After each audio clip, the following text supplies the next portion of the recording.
सगळ्यांनाच बोलायचं. अध्यक्ष महोदय, माझे अजित काका, महाराष्ट्राचे अजित दादा, विकासाचा वादा अजित दादा, आजचा हा प्रसंग माझ्यासाठी व सर्वांनाच प्रचंड भावना. पवार साहेबांच्या बरोबर ज्यांच्याकडे बघून आम्ही राजकारणात प्रेरणा घेतली, तो आमचा अभिमान, स्वाभिमान, आमचा आधार माझे काका आणि महाराष्ट्राचे अजितदादा यांचा शोक प्रस्तावावर बोलण्यास मी आज या ठिकाणी उभा आहे. मुख्यमंत्री साहेबांनी हा शोक प्रस्ताव या ठिकाणी इथं मांडला आणि या प्रस्तावाला त्या ठिकाणी मी पाठिंबा देतो. जन्मतारीख 22 जुलै 1959, निधनाची तारीख 28 जानेवारी 2026, 66 वर्षे 6 महिने आणि 6 दिवस असा हा त्यांचा आयुष्याचा प्रवास. पायाखालची जमीन सरकणे काय असते ते 28 जानेवारीला आम्ही सर्वांनी तिथं अनुभवलं. अजितदादांचं कार्य समाजकारणाचं असेल, राजकारणाचं असेल, हे 40 वर्षापेक्षा जास्त आहे. माझं वय 40 आहे, म्हणजे माझ्या वयापेक्षा जास्त अनुभव हा अजित काकांचा राजकारणामध्ये त्या ठिकाणी होता. आणि या सगळ्या गोष्टींबद्दल काही मिनिटात बोलणं हे तसं सोपं नाही. कितीही पानं वाचली तरी त्यांचा राजकीय प्रवास, सामाजिक प्रवास, त्यांनी केलेलं कामं, जेवढं बोलेल तेवढं कमी आहे, अशी ही परिस्थिती आहे. 1982 मध्ये छत्रपती सहकारी साखर कारखान्याचे संचालक म्हणून ते निवडून आले. त्यावेळेस सुरू झालेला प्रवास हा 2026 पर्यंत राज्याचे उपमुख्यमंत्री म्हणून काही काळ अजून त्यांना मिळाला असतं, काही वर्ष त्यांना मिळाली असती तर या महाराष्ट्राचं सर्वात प्रमुख राजकीय स्थान म्हणजे मुख्यमंत्रीसुद्धा अजितदादा झाले असते, असा विश्वास हा आम्हा सगळ्यांना, महाराष्ट्रातल्या जनतेला अध्यक्ष महोदय त्या ठिकाणी आहे. या विधानसभेमध्ये आल्यानंतर अजूनसुद्धा दादा कुठं बसलेत, आमच्याकडे लक्ष ठेवून असतील. अधिवेशनामध्ये येत असताना अजून पण आपल्या सर्वांना आठवत असेल त्यांची कपडे घालण्याची स्टाईल, कधीतरी गॉगल घालणार, त्यांच्याबरोबर आमदारांचा घोळका, कार्यकर्त्यांचा घोळका. मीडियाबरोबर जर मी बोलत असेल तर मागून मिश्किलपणे एखादा टोमणा त्या ठिकाणी त्यांचं मारणं असेल. त्याच्याचबरोबर अधिवेशनामध्ये बसल्यानंतर कोण काय बोलतंय, शांतपणे अधिवेशनामध्ये या हाऊसमध्ये काय चाललंय हे बारकाईने अजित काका ते बघत असत. त्याच्याचबरोबर भाषण करत असताना चुकून मध्ये जर कुणी त्या भाषणामध्ये त्यांना अडवलं नाही तर थांबवलं नाही तर खूप आवाज केला तर मिश्किलपणे असंही बोलून जायचे की जास्त आवाज केला तर तू मंत्री होणार नाही याची काळजी मी त्या ठिकाणी घेईल. त्याच्याचबरोबर पवार साहेबांवर चुकून जर कुणी बोललं तर या हाऊसला डोक्यावर घेतलेलं सुद्धा आपण त्या ठिकाणी तिथं बघितलेलं आहे. या हाऊसमध्ये येणारा पहिला नेता कोण असेल तर अजितदादा असायचे आणि हाऊस संपल्यानंतर शेवट जाणारा जर कुठला नेता असेल ते अजितदादा असायचे. त्याच्याचबरोबर आमच्यासारखे नवीन जे आमदार आहेत त्यांना बोलायला मिळतंय का, ते योग्य पद्धतीने बोलतायत का, आणि एखादा विषय मांडला लगेचच्या लगेच तिथं उत्तर देऊन त्या विषयाला मार्गसुद्धा त्या ठिकाणी ते लावून द्यायचे. अध्यक्ष महोदय, दुःख कुटुंबीय म्हणून आम्हाला झालंय तेवढंच दुःख या महाराष्ट्रातला प्रत्येक व्यक्ती. आमदार असताना, मंत्री असताना त्यांनी काय कामं केली ही सांगितलं, पण मला असं वाटतं की परिवारातला एक व्यक्ती म्हणून परिवाराच्या दृष्टिकोनातून ते कसे होते हे थोडक्यात सांगण्याचा मी इथं प्रयत्न करतो. अजित काकांचा जन्म हा अहिल्यानगर जिल्ह्यामध्ये राहुरी तालुक्यामध्ये प्रवरा देवळाली मधला सुट्टीच्या वेळेस मामाकडे जायचे. त्यांना लहानपणी गोट्या खेळायला आवडायचे, पण त्यांचा एक स्वभाव होता, कुठलाही खेळ खेळत असताना जर एखाद्या वेळेस ते हरले, नाही तर आपण हरतोय असं दिसायला लागले, तर काही झालं तरी आपण जिंकायचं. कधी कधी तर असं काही व्हायचं की अख्ख्या कुटुंबाला त्याला तिथं थांबावं लागायचं, कारण का दादांची अशी परिस्थिती असायची की गोट्या माझ्या ज्या काय तिथं मी हारलोय खेळामध्ये, त्या परत एकदा मी जिंकणारच तरच बारामतीला तिथं जायचं. आणि चुकून जर तिथं एखादं भांडण कोणाबरोबर झालं तर दादा चिडायचे आणि मग बाकीचे त्यांना कुठंतरी सांभाळून घेण्याचा प्रयत्न करायचे. पण कधी कधी ते असंही म्हणून जायचं, असं मी ऐकलं माझ्या वडिलांकडनं, की जर मला कुणी मारलं तर मी अजिबात शांत बसणार नाही, त्याचा तोडीस तोड उत्तर त्यावेळेस लहान असताना ते त्या ठिकाणी द्यायचे. त्याच्याचबरोबर बारामतीला शाळेला जेव्हा ते जायचे तेव्हा नीरा कनाल हा मधून वाहत असायचा. नीरा कनालमध्ये जर पाणी असेल तर त्यांना थोडंसं लांबून जावं लागत होतं. बघा ना, योगायोग, लहानपणी जेव्हा त्यांना लांबून जावं लागत होतं तेव्हा ते सारखे चिडायचे की पाणी कोण सोडतंय, पाणी सोडलं तर मला लांबून जावं लागतंय. पण नंतर 15 वर्ष नीरा कनाल ज्या मंत्रालयाचा भाग आहे त्या मंत्रालयाचं मंत्रिपद हे दादांनी त्या ठिकाणी खूप सक्षमपणे बघितलं, आपण सगळ्यांनी बघितलं. माझ्या वडिलांचे आणि त्यांचे फार चांगले संबंध होते. दोघं एकत्र बऱ्याच वेळा तिथं थांबायचे, राहायचे. त्या दोघांना कृषी क्षेत्र खूप आवडायचं. एकदा त्यांना चांगली जर्सी गाई घ्यायची होती. दोघांनी ठरवलं, चला बँगलोरला आपण जाऊ. दोघं गेले बँगलोरला. पैसे थोडे घरून घेतले होते. तिथं गेल्यानंतर तिथं गाया सगळ्या तिथं निवडल्या. आता कसं जायचं, तर बजाजचा एक मोठा टेम्पो असायचा, जो काय ट्रॅक्टर नाही तर गाड्या घेऊन यायचा, त्याच्यामध्ये तो बुक केला, त्याच्यामध्ये गाई ठेवल्या. बँगलोरपासून ते बारामतीपर्यंत मग शेण साफ करणं असेल, दूध काढणं असेल, पाणी देणं असेल, दूध काढलेलं विकणं असेल, या सगळ्या गोष्टी अजितदादांनी आणि माझ्या वडिलांनी तिथं केल्या. आणि हे करत असताना कधी बोलून दाखवलं नाही. सहसा सगळ्यांची सवय असते की आमचं लहानपण कसं होतं, किती अडचणीचं होतं, हे सातत्याने अनेक लोक तिथं बोलून दाखवतात, पण दादांनी कधी ते तिथं बोलून दाखवलेलं नाही.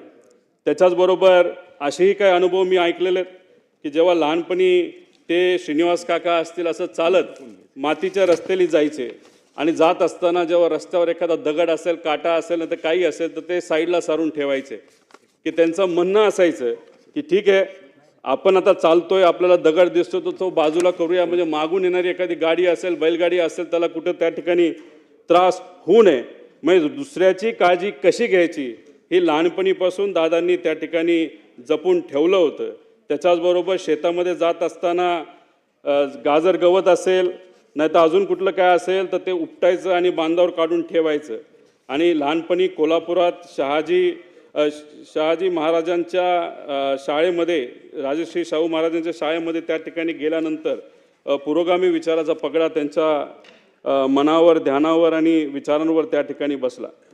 अध्यक्ष महोदय, फार लहान, म्हणजे कदाचित ते 18 ते 20 वर्षाचे असतील तेव्हा वडिलांचा अकाली निधन त्या ठिकाणी झालं. आणि ते झाल्यानंतर शेतीची पूर्णपणे जबाबदारी काकांवर तिथं आली. आणि त्याच्यामध्ये कष्ट कसे करायचे, शेतीत नवीन प्रयोग कसे करायचे, हे कुठं ना कुठंतरी सातत्याने ते तिथं समजून घेत होते. त्याच्याचबरोबर अजितदादांच्या वडिलांचं निधन झाल्यानंतर अनंतराव आजोबा हे वारल्यानंतर पवार साहेबांनी दादांची फार मनापासून काळजी घेतली. स्वतःच्या पोटच्या पोरासारखं त्यांना त्या ठिकाणी वाढवलं. आणि दादांनी सुद्धा पवार साहेबांचा आदर हा शेवटपर्यंत त्या ठिकाणी ठेवला. त्याच्याचबरोबर जसे जसे अजितदादा स्वतःला सिद्ध करत गेले तसे तसे पवार साहेबांनी अधिकची जबाबदारी ही दादांवर त्या ठिकाणी टाकली. शेतीमध्ये बोलत असताना शेतीमध्ये नवीन टेक्नॉलॉजी आपल्याला कशी आणता येईल यासाठी अजितदादा नेहमी तिथं प्रयत्न करत. एक तर अनुभव असा आहे की त्या काळामध्ये त्यांनी टमॅटोची शेती केली होती आणि ती शेती केल्यानंतर खूप चांगल्या पद्धतीचं उत्पादन आलं आणि त्यावेळेस 80,000 रुपये एवढे विक्रमी भाव त्यांना तिथं मिळाला होता. आणि त्या बाबतीत पवार साहेबांनी आणि आसपासच्या शेतकऱ्यांनी सुद्धा त्यांचं अभिनंदन तिथं त्या ठिकाणी केलं होतं. अध्यक्ष महोदय, ह्या सगळे अनुभव का सांगतोय? कारण का जेवढं बोलू तेवढं तिथं कमी आहे. शेतकऱ्यांबद्दल अजितदादांना नेहमी आदर असायचा. शेतकऱ्याचा जी एक क्वालिटी असते की काही झालं तरी हार नाही मानायची, हीच क्वालिटी ही अजितदादांमध्ये अध्यक्ष महोदय त्या ठिकाणी होती. अध्यक्ष महोदय, राजकारणामध्ये आल्यानंतर त्यांनी खूप मोठ्या प्रमाणात कामं केलेली आपल्या सगळ्यांना तिथं माहिती आहे. पण राजकारणात येत असताना त्यांचं वय किती होतं? तर फक्त 23 वर्षाचं होतं. 1982 मध्ये त्यांनी श्री छत्रपती सहकारी साखर कारखान्या निवडणुकीमध्ये तिथं डायरेक्टर झाले. तिथून त्यांची तिथं सुरुवात झाली. त्याच्यानंतर जिल्हा सहकारी बँक, शिक्षण संस्था, दूध संस्था, क्रीडा संस्था, खासदार, आमदार, मंत्री, कॅबिनेट मंत्री, विरोधी पक्ष नेते, अशा पद्धतीने विविध पदं भूषवली. पण त्या पदं भूषवत असताना खूप मनापासून त्या पदासाठी न्याय देण्याचा प्रामाणिकपणे त्यांनी त्या ठिकाणी प्रयत्न केला. कुठेही असं केलं नाही की मला हे पद मिळालं, त्या पदाचा वापर फक्त मला झाला पाहिजे. सकाळपासून संध्याकाळपर्यंत लोकांच्या हितासाठी त्यांनी त्या ठिकाणी काम केलं. आणि हे काम करत असताना त्या विभागाचे जे कुठले अधिकारी असतील त्या अधिकाऱ्यांना सुद्धा विश्वासात घेतलं. एखादा चांगला अधिकारी एखादी चांगली गोष्ट सांगत असेल आणि आपण मंत्री आहोत म्हणून त्याचा आवाज बंद करायचा नाही, तर त्याला कमी लेखायचं, हे कधी दादांनी तिथं केलेलं नाही. आणि त्यामुळेच अधिकाऱ्यांमध्ये सुद्धा दादांबद्दल फार चांगली भावना ही शेवट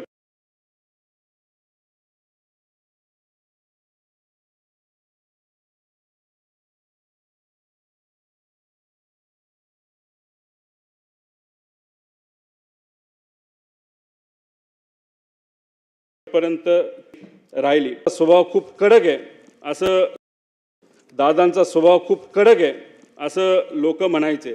पण मगाशी जसं उदाहरण दिलं, दादा एका फणसासारखे होते, बाहेरून एकदम कडक पण आतून एकदम गोड, तसा त्यांचा तिथं स्वभाव असायचा. पण काही स्वार्थी व्यक्तिगत विषय घेऊन, बेकायदेशीर विषय घेऊन येणाऱ्या लोकांबद्दल मात्र ते चीड करायचे.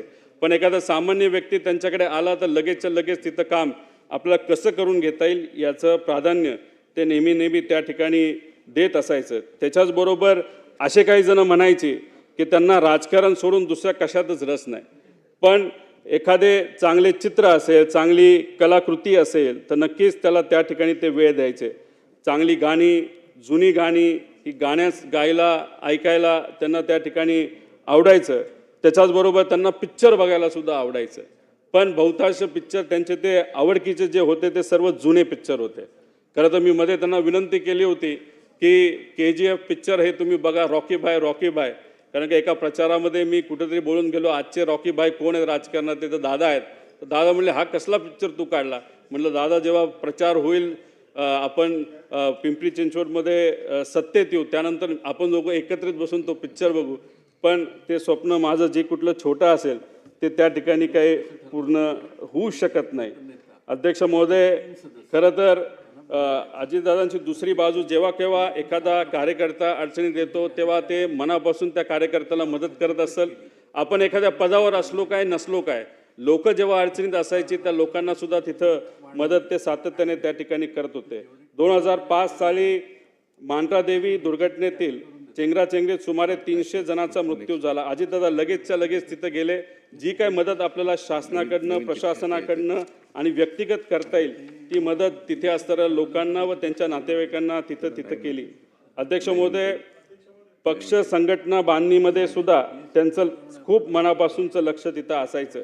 कार्यकर्त्याला काय लागतं, कसं लागतं, त्यांना मदत कशी आपल्याला करता येईल. त्याच्याचबरोबर तरुणांना राजकारणाकडे आकर्षित करणं हे काय सहसा सगळ्यांना जमतं असं नाही. पण दादांच्या अवतीभोवती हे युवा कार्यकर्ते सातत्याने असायचे. अनेक युवा कार्यकर्त्यांना त्यांनी राजकारणामध्ये संधी दिली, आमदार बनवलं. आमदार झाल्यानंतर त्यांना मंत्री बनवलं. त्यामुळे नवीन कार्यकर्त्याला ताकद देणं हे दादांना खूप मनापासून त्या ठिकाणी माहीत होतं आणि त्यांची ती आवड असायची. निवडणूक कशी लढवावी, कुणाला उमेदवारी द्यावी, कुणाच्या बंडखोरीला छुपा आशीर्वाद द्यावा, सत्तेची मोठ कशी बांधावी, सत्ता कशी मिळवावी, सत्ता कशी टिकवावी आणि सत्ता कशी गाजवावी, हे अजितदादांकडनं आपण सर्वजण शिकू शकतो. अध्यक्ष महोदय, खरं तर दादा जे काम मिळेल ते आपण करायचं. एखादा व्यक्ती आला, त्याला काम सांगितलं, दादांचा मूड जर खराब असेल तर मग चुकून दादा जर त्याच्यावर चिडले तर 5-10 मिनिटांनी परत एकदा ते फोन करायचे, बाबा तुझं काम काय होतं, आणि लगेच ते काम तिथं करून दाखवायचे. पण त्यांना कुठेही इल्लीगल बेकायदेशीर काम हे कधीच आवडत नसायचं. त्याच्याचबरोबर संघटनेसाठी सुद्धा त्यांनी खूप मनापासून वेळ दिला. जेव्हा ते मुंबईत असायचे, गुरुवारी सकाळी 9 ते 12 वाजेपर्यंत मुंबईतल्या राष्ट्रवादी काँग्रेसच्या कार्यालयामध्ये ते बसून असायचे. त्यानंतर शनिवार आणि रविवार हा बारामती आणि पुण्यासाठी असायचा. मुंबईत जेव्हा अजित काका तिथं बसलेले असायचे, चुकून एखादा बारामतीचा कार्यकर्ता जर मुंबईत आला तर प्रेमाने त्याला सांगायचे, जेव्हा मी बारामतीत असेल तेव्हा तू तिथे ये, आता इथं येऊ नको, महत्त्वाचं काम असेल तर मी इथं करतो, थोड्या दिवस तू थांबायला काय तुला काय हरकत नाही. त्यामुळे वेळेचं योग्य असं नियोजन, समजा एखादी बैठकीची वेळ त्यांनी दिली असेल सकाळी 7ची तर 7ला बैठक चालू व्हायची, 7 ते 10 मिनिटाचा वेळ असेल तर 10ला ती संपायची म्हणजे संपायची. तिथं जाऊन उगाच दुसऱ्या गोष्टी बोलून चालत नसायचं. काम काय, अधिकाऱ्याला विचारायचे, हो होऊ शकतं का, होऊ शकत असेल तर कसं होणार, करायचं असेल तर कसं होणार, किती दिवसात होणार. म्हणजे एवढ्या कमी वेळात, म्हणजे आपण मंत्र्यांकडे जर आज बघितलं आणि त्यांच्या कार्यपद्धतीकडे बघितलं तर दादा एकुलता एक कदाचित मंत्री असा असेल की त्यांनी दिवसा 30 ते 40 बैठका घेतल्या असेल, वेळेत त्या तिथं संपवल्या असतील. आणि दादाने एक वेगळा पायंडा या राजकारणामध्ये काढला होता. सहसा आपण जर बघितलं तर बरेच नेते हे तोंडावर आपल्याला गोड बोलतात पण नंतर ते काम कधी होत नसतं. पण दादाने एक नवीन पायंडा सुरू केला होता या महाराष्ट्राच्या राजकारणामध्ये. होणार असेल तर लगेच सांगायचं करतो, फोन लावणार, आणि होणार नसेल तर होणार नाही. त्यामुळे लोकांचा वेळ सुद्धा अध्यक्ष महोदय त्या ठिकाणी वाचायचा. त्याच्या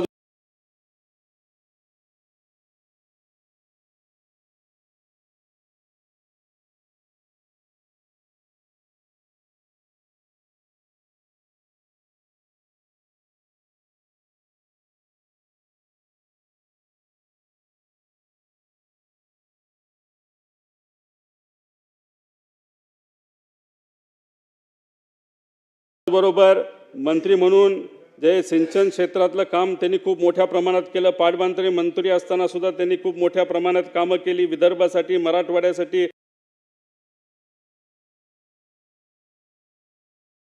पश्चिम महाराष्ट्र, कोकण, उत्तर महाराष्ट्र यासाठी त्यांनी तिथं काम केलं. पाणी पुरवठा मंत्री असताना सुद्धा त्यांनी खूप मोठ्या प्रमाणात कामं केली. अर्थमंत्री म्हणून तर एकदम शिस्तीचे मंत्री आणि अर्थमंत्री म्हणून त्यांची तिथं ओळख आहे.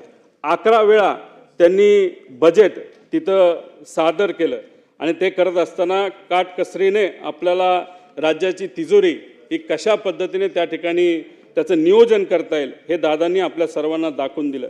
कोरोना काळामध्ये आर्थिक अडचण असताना सुद्धा योग्य असं नियोजन करून या महाराष्ट्राचं जे आर्थिक घडी आहे ती त्या ठिकाणी बसवलेली आपण सर्वांनी तिथं बघितली. जिल्हा नियोजन समितीला भरघोस निधी दिला, आमदार निधीमध्ये मोठ्या प्रमाणात वाढ केली आणि ह्या सर्व गोष्टींमुळे या महाराष्ट्राच्या विकासासाठी खूप मोठ्या प्रमाणात मदत त्या ठिकाणी झाली. त्याच्याचबरोबर ऊर्जा मंत्री असताना सुद्धा त्यांनी अशी कधी परिस्थिती आणली नाही की आपल्याला ट्रान्सफॉर्मर पाहिजे, आपल्याला त्या ठिकाणी DP पाहिजे आणि DP तो MSEBकडे नाही आहे. तिथं एवढं पैशाचं नियोजन चांगल्या पद्धतीने केल्यामुळे कोणालाही कुठल्याही शेतकऱ्याला त्या ठिकाणी अडचण झाली नाही. त्याच्याचबरोबर महावितरण, महापरेषण आणि महाजेनको या तिन्ही कंपन्या आर्थिक दृष्टिकोनातून सबलीकरणाकडे दादांनी त्या ठिकाणी नेला. क्रीडा क्षेत्रात तर त्यांचं काम मोठंच आहे. पण मला फक्त एक गोष्ट या ठिकाणी सांगायची की दादांबरोबर असताना जेव्हा दादांवर बिनाबुडाचे त्या ठिकाणी काही गोष्टी बोलल्या जायचे तेव्हा दादांना खूप मोठ्या प्रमाणात वाईट वाटायचं. जनतेच्या विकासाचं राजकारण करत असताना दादांवर नको ते आरोप झाले. ज्या दादांनी आयुष्यभर स्वच्छतेचा आग्रह धरला त्यांच्या अंगावर आरोपाचे डाग उडवले गेले. त्यावेळी दादा किती अस्वस्थ व्हायचे हे आम्हा सगळ्यांना त्या ठिकाणी माहिती. विशेष म्हणजे यातील एकही आरोप या मंडळींना सिद्ध करता आला नाही. उलट ज्यांनी त्यांच्यावर आरोप केले त्यांनीच नंतरच्या काळामध्ये त्यांची प्रशंसा केलेली आपण सर्वांनी बघितली. मी खरं तर विनंती करतो की आज दादा आपल्यामध्ये नाही आहेत. जे आरोप झाले ते कधी सिद्ध झाले नाही, ते आरोपच होते, नाही तर राजकीय कदाचित भाषणं असू शकतात. आणि मग अशा पद्धतीने जर आरोप त्यावेळेस केले असतील तर आज दादा जर आपल्यात नसतील तर ते आरोप आणि ते डाग आज जर आपल्याला पुसता आले तर त्यासाठी प्रयत्न झाले पाहिजे. त्याच्याचबरोबर देवेंद्र फडणवीस साहेब हे दादांचे जिवलग मित्र म्हणून ओळखले जातात. त्यांना मी विनंती करतो की हे जे खोटे सगळे आरोप आहेत एका गठोड्यात तिथं भरून या समुद्रामध्ये जर टाकून दिले तर मग मला असं वाटतं की त्यांना ती आदरांजली, खऱ्या अर्थाने आदरांजली असं आपल्याला कुठेतरी म्हणावं लागेल. अध्यक्ष महोदय, बाकी संस्थेमध्ये पण त्यांचं कार्य खूप मोठं होतं. काकांनी PDCC बँक असो, विद्या प्रतिष्ठान असो, VSI, TDA अशा इतर संस्थांमध्ये सुद्धा खूप चांगल्या पद्धतीने काम केलं. PDCC बँकेचं नाव हे अख्ख्या भारतामध्ये फार आदराने कोऑपरेटिव्ह सेक्टरमध्ये तिथं घेतलं जातं. अजितदादा आणि बारामतीचं नातं फारच वेगळं आहे. दादा बारामतीवर खूप मनापासून प्रेम करायचे आणि बारामतीकर दादांवर खूप मनापासून प्रेम करायचे. तिथं गेल्यानंतर कुठलाही विषय असेल तर दादा लगेचच्या लगेच तिथं लोकांचा सोडवायचे. झाडाकडे जेवढं लक्ष असायचं तेव्हा झाडाच्या फांद्यांकडे सुद्धा लक्ष असायचं. एखाद्या गावामध्ये काय कुठली अडचण आहे, कोणाची अडचण आहे, कशा पद्धतीने आपल्याला काम करता येईल, ॲडमिशनचा विषय आहे का, MIDCचा विषय आहे का, नोकरीचा विषय आहे का, लाईटचा विषय आहे का, एवढा मोठा नेता असताना, या राज्याचा उपमुख्यमंत्री असताना सुद्धा एखाद्या व्यक्तीला, बारामतीच्या एखाद्या व्यक्तीला एखादा विषय सांगितला, एखादी अडचण सांगितली तरी लगेचच्या लगेच ती आपल्याला कशी सोडून देता येईल याचा प्रयत्न हा अजितदादाने तिथं केला. बारामती पॅटर्न काय असतं हे पवार साहेबांच्या विजनली अजितदादांनी त्या ठिकाणी सगळ्यांना दाखवून दिलं. विरोधक सुद्धा बोलत असताना भाषणात सांगतात की आम्ही या भागामध्ये बारामती करून दाखवतो. असा एक पॅटर्न हा अजितदादांनी अख्ख्या महाराष्ट्राला सोडा अख्ख्या देशाला तिथं त्या ठिकाणी करून दाखवला. तसंच काहीतरी पिंपरी चिंचवडमध्ये सुद्धा विकासाच्या माध्यमातून तिथं चांगल्या गोष्टी केलेल्या आपण सर्वांनी तिथं बघितल्या. अध्यक्ष महोदय, किती कमिटेड होते दादा काका हे मी तुम्हाला एका उदाहरणाच्या माध्यमातून तुम्हाला सांगतो. पुणे जिल्हाधिकारी कार्यालयाचं उद्घाटन 2014 मध्ये झालं. ही बिल्डिंग कुणी मान्य केली होती तर दादांनी त्याची मान्यता दिली होती. डिझाईन त्यांनी बघितलं होतं. तिथं कॉन्ट्रॅक्टर जो काही कॉम्पिटिटिव्ह बिडिंगच्या माध्यमातून आला होता, त्यानंतर आर्किटेक्टपासून सगळ्या गोष्टी दादांनी बघितल्या होत्या. फक्त 2014ला सत्ता बदलली आणि त्या बिल्डिंगच्या उद्घाटनासाठी दादांना बोलवलं गेलं नाही. पण तरीसुद्धा बिल्डिंगचं उद्घाटन होणार आहे, CM आणि इतर नेत्यांच्या माध्यमातून होणार आहे. दादा आदल्या दिवशी रात्री गेले, अधिकाऱ्यांना बोलवलं, आर्किटेक्टला बोलवलं, कॉन्ट्रॅक्टरला बोलवलं. कुठं काय चुकीचं आहे का, कुठं काय साफसफाई राहिली का, ह्या सगळ्या गोष्टी त्यांनी बघितल्या.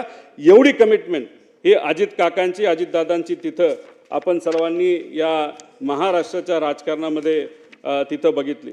अध्यक्ष महोदय, 2 मिनटं फक्त राहिले. मी आणि अजितदादा मी फार आमचं जवळचं नातं होतं. माझ्या जीवनामध्ये मला जिल्हा परिषदेचं म्हणजे राजकारणातलं पहिलं तिकीट जर कुणी दिलं असेल तर ते अजित काकांनी दिलं. आमदारकीचं तिकीट जर कुणी दिलं असेल तर ते माझ्या काकांनी तिथं मला दिलं. आमच्या परिवारामध्ये आमचे जे काका असतात ते पुतण्याचं लग्न तिथे ठरवतात. पवार साहेबांनी काकांचं ठरवलं आणि माझ्या काकांनी माझं तिथं ठरवलं आणि ती गोष्ट कधी मी आयुष्यात विसरणार नाही. माझे होणारे सासरे त्यांना भेटायला गेले होते आणि त्यांनी विचारलं होतं माझी मुलगी रोहितला मी देणार आहे, त्याबद्दल तुमचं काय मत आहे. 1 सेकंड सुद्धा त्यांनी तिथं लावला नाही. म्हणाले की होतकरू मुलगा आहे, कष्टाळू मुलगा आहे, विजन घेऊन चालतो, लगेचच्या लगेच तिथं लग्न करून टाक. आणि स्वतः आजारी असताना सुद्धा काका तिथं लग्नाला आले होते आणि तिथं आदरातिथ्य जर तुम्ही बघितलं तर त्यांच्याच मुलाचं लग्न आहे अशा पद्धतीने त्या दिवशी ते तिथं वावरत होते आणि त्या पद्धतीने त्यांनी तो आशीर्वाद तिथं मला दिला. जेव्हा पक्ष वेगळा झाला तेव्हा काही प्रमाणात दादांकडनं साहेबांबद्दल काही गोष्टी बोलल्या गेल्या असतील, आम्ही तिथं बोललो गेलो असेल. पण काही दिवसांपूर्वी जेव्हा काका आणि आम्ही सर्वजण बारामती हॉस्टेलला भेटलो होतो, आम्ही तिथं सातत्याने चर्चा करत होतो. गेल्या काही महिन्यांमध्ये दादांबरोबर फार जवळून काम करण्याची तिथं संधी मला मिळाली. एक विकास लवांडे नावाचा कार्यकर्ता आहे. अजितदादांवर अतिशय झाल पद्धतीने त्यांनी टीका केली होती जेव्हा पवार साहेबांना सोडलं होतं. तेव्हा ते विकास लवांडेंना काही 1.5 महिन्यापूर्वी दादांना भेटवलं. दादा हे विकास लवांडे. तेव्हा दादांनी सांगितलं, मीच त्याला पक्षामध्ये आणलंय. दादा तुमच्या विरोधात त्यांनी खूप काय बोलले म्हणतो, तुम्हाला भेटायला घाबरतोय. तेव्हा दादा म्हणाले, अरे तू बोलला हे बरोबर आहे, पण मी पण बोललो होतो ना पहिलं दुसरं भाषण, त्यामुळे मी पण चुकलो, तू पण चुकला. आता काय नाही, आता आपल्याला एकत्र एका विचाराने त्या ठिकाणी काम करायचं. अशा मोठ्या मनाचे हे माझे काका त्या ठिकाणी होते. त्याच्याचबरोबर अध्यक्ष महोदय, शेवट काही गोष्टी बोलत असताना प्रशासनावर वचक असणारा नेता गेला, जाती धर्माच्या पलीकडे काम करणारा नेता गेला, सूर्याशी स्पर्धा करणारा नेता गेला, सूर्य उगवण्याआधी कामाला सुरुवात व सूर्य मावळल्यानंतर काम बंद करणारा नेता गेला. अजितदादांच्या जाण्याने महाराष्ट्राच्या राजकारणातील एक लोकनेता गेला, महाराष्ट्राच्या राजकारणातील रुबाब गेला, बेट्या म्हणून आव्हान देणारा ग्रामीण बाज गेला, महाराष्ट्रातील राजकारणाचा रांगडेपणा गेला, राज्याच्या राजकारणातील बेधडकपणा गेला, राज्याच्या राजकारणातील वेग आणि आवाका गेला, महाराष्ट्रातील राजकारणाचा जिवंतपणा गेला. सगळ्यात महत्त्वाचे राज्याच्या राजकारणातील मिश्किलपणा गेला. अजितदादा पवार नावाचा जादूगार हसवत हसवत संबंध महाराष्ट्राला निशब्द करून गेला. मला ते म्हणायचे की रोहित, तुझ्या झिपऱ्या वाढल्यात, जरा झिपऱ्या कमी कर.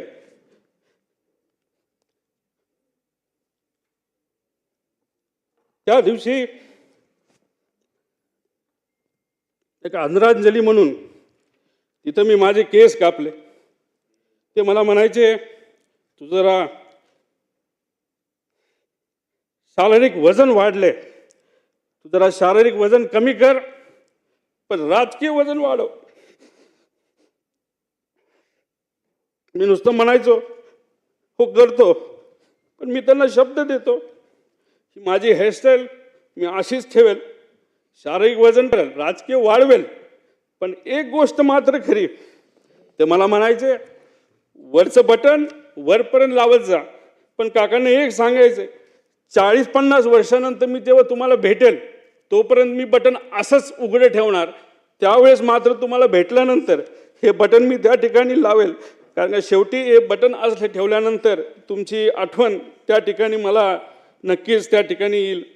पण एक गोष्ट अजून आहे, 40-50 वर्षांनी जेव्हा अजित काकांची माझी भेट होईल तेव्हा हा माझा लढा जो मी आत्ता त्या ठिकाणी लढत आहे आणि अख्खा महाराष्ट्र त्या ठिकाणी लढत आहे, तेव्हा अजित काकांसमोर ताट मानेले मी तिथं उभा राहील आणि नक्कीच माझे काका माझ्या पाठीवर हात ठेवून म्हणतील लढलास बरं का. आणि या गोष्टी ऐकण्यासाठीच हा जो छोटासा लढा पण महत्त्वाचा लढा त्या ठिकाणी मी व सर्वांनी तिथं हातात घेतलाय, तो पूर्ण केल्याशिवाय राहणार नाही. आणि दादांच्या अपघातात जो कोणी जबाबदार असेल, जो कोणी दोषी असेल, त्याला तुरुंगात टाकल्याशिवाय आणि शिक्षा दिल्याशिवाय आम्ही तर त्या ठिकाणी शांत बसणार नाही. तो किती मोठा असला आणि कुणी काय असलं तरी आम्ही घाबरणार नाही. त्याच्याचबरोबर मला काकींना या ठिकाणी सांगायचं, काकी तुमच्या राजकीय पुढच्या प्रवासामध्ये या छोट्या कार्यकर्त्यांचं तुमच्या या पुतण्याचं जिथं कुठं तुम्हाला मदत लागेल ती मदत करण्यासाठी मी सदैव त्या ठिकाणी तयार असेल. एवढंच या ठिकाणी सांगतो, जेवढं बोलेल तेवढं कमी आहे. पण आमच्या या काकांच्या विचारावर, काकांच्या स्टाईलनी मी नक्कीच येणाऱ्या काळामध्ये लोकांच्या हितासाठी, महाराष्ट्राच्या हितासाठी त्या ठिकाणी काम करत राहील. धन्यवाद. रामकृष्ण. श्रीमती आदिती तटकरे. अध्यक्ष महोदय, मी आपल्या अनुमतीने आज राज्याचे मुख्यमंत्री